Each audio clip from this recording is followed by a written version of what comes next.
Assalamualaikum warahmatullahi wabarakatuh. Perkenalkan, kami dari kelompok 5, kelas SD semester 4. Nama saya Nabila Priyatna.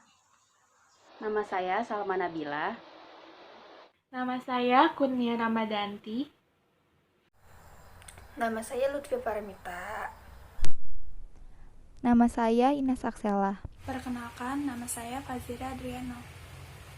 Kali ini, kelompok kami akan menjelaskan tentang informasi tersirat dalam karya sastra.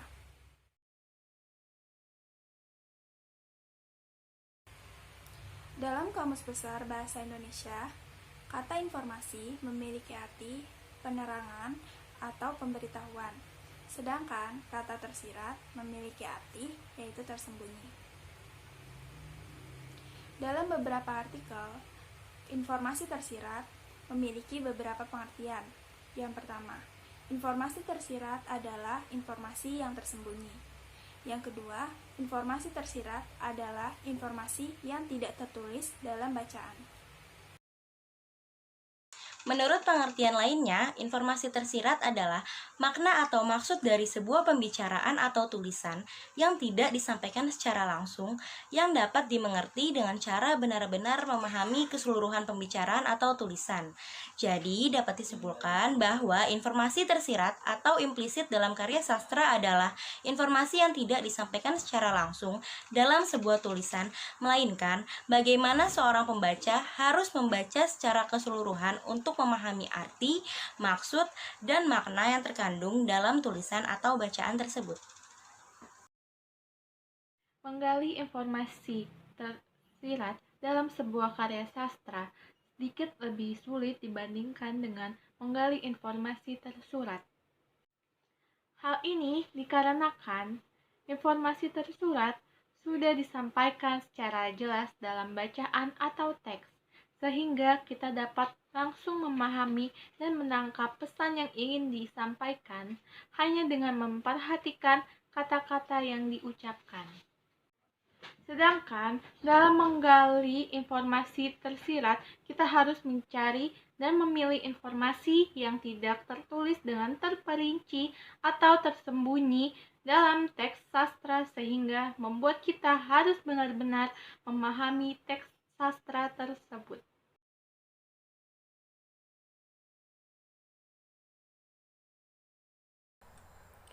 Selanjutnya, cara menentukan informasi tersirat.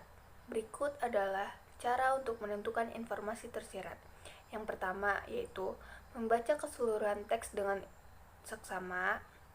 Yang kedua yaitu membaca teks secara berulang-ulang hingga benar-benar paham dengan isi teks tersebut. Yang ketiga yaitu membuat kesimpulan dari isi teks tersebut. Dalam menentukan informasi tersirat, sangat diperlukan kemampuan memahami dan menyimpulkan dengan baik.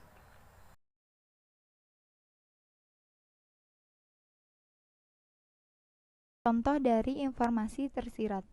Diam berjalan dengan tenang. Dia menundukkan kepalanya dan tidak menghiraukan terik matahari yang menyengat. Langkah kakinya pelan, bahkan sesekali dia tersandung, namun dia tidak mempedulikannya.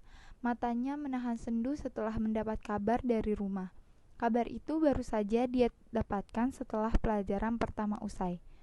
Dari bacaan di atas, setelah memahami keseluruhan isi bacaan, dapat disimpulkan sebuah informasi.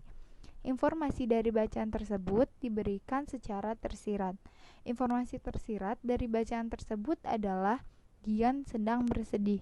Kesimpulan ini didapat setelah memahami beberapa informasi seperti tidak mempedulikan terik matahari, tidak peduli tersandung, dan matanya sendu.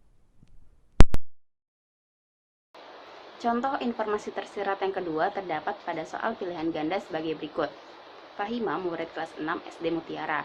Ia tergolong anak rajin. Sepulang sekolah, ia membantu ibu membersihkan rumah. Sekalipun banyak pekerjaan di rumah, ia tidak lupa untuk menyelesaikan tugas sekolah. Fahima sering mendapatkan pujian dari guru dan disukai oleh teman-temannya. Pertanyaannya, simpulan dari cerita tersebut adalah A. Semua pekerjaan berat dapat diselesaikan oleh Fahima. B. Anak yang suka membantu orang tua akan berprestasi di sekolah. C. Fahima dipuji karena ia rajin dan berbakti kepada orang tua. Dan D. Anak yang memiliki banyak tugas akan mendapatkan pujian. Jawabannya adalah yang C. Fahima dipuji karena ia rajin dan berbakti kepada orang tua. Sekian pemaparan video terkait informasi tersirat dalam karya sastra dari kelompok 5. Kurang lebihnya mohon maaf. Wassalamualaikum warahmatullahi wabarakatuh.